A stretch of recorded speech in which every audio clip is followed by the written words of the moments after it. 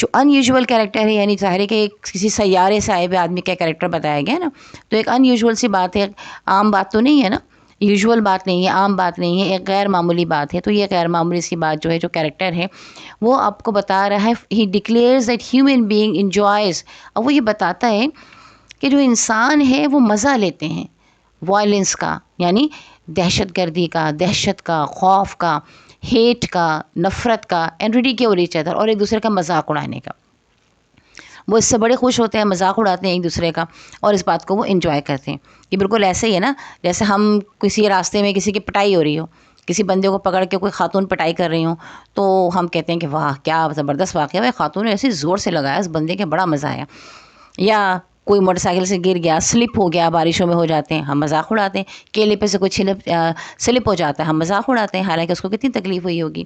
تو یہ ہماری ایک ہیومن نیچر ہے کہ ہم لوگوں کی تکلیف کا مذاق اڑا کے مزہ لیتے ہیں. تو اسی بات کو وہ کہتا ہے کہ کریٹن نے یہ بتایا کہ انسان جو ہیں وہ لوگوں کا مذاق اڑا کے خوش ہوتے ہیں. The freedom of speech is compromised. لہٰذا فریڈم آف اسپیچ جو ہے، اچھا دوسری بات بتا رہا ہے کہ وہ کیا ہے، وہ کمپرومائزڈ ہے.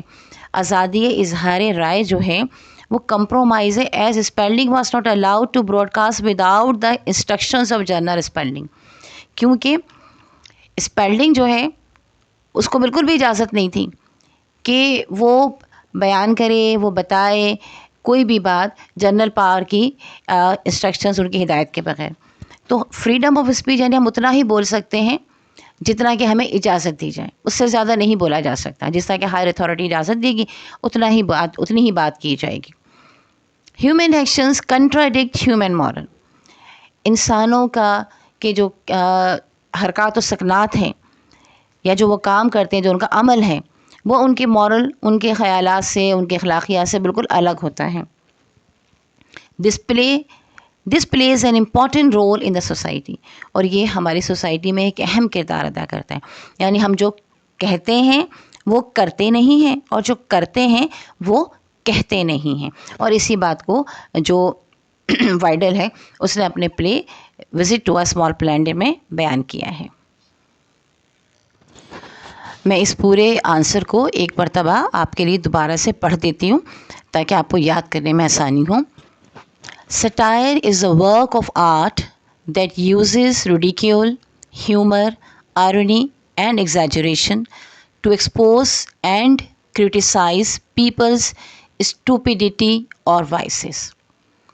Weidel is widely known as a satirical writer, and Visit to a Small Planet strengthens such a reputation. The unusual character of Cretin shows human faults. He declares that human being enjoys violence, hate, and ridicule each other.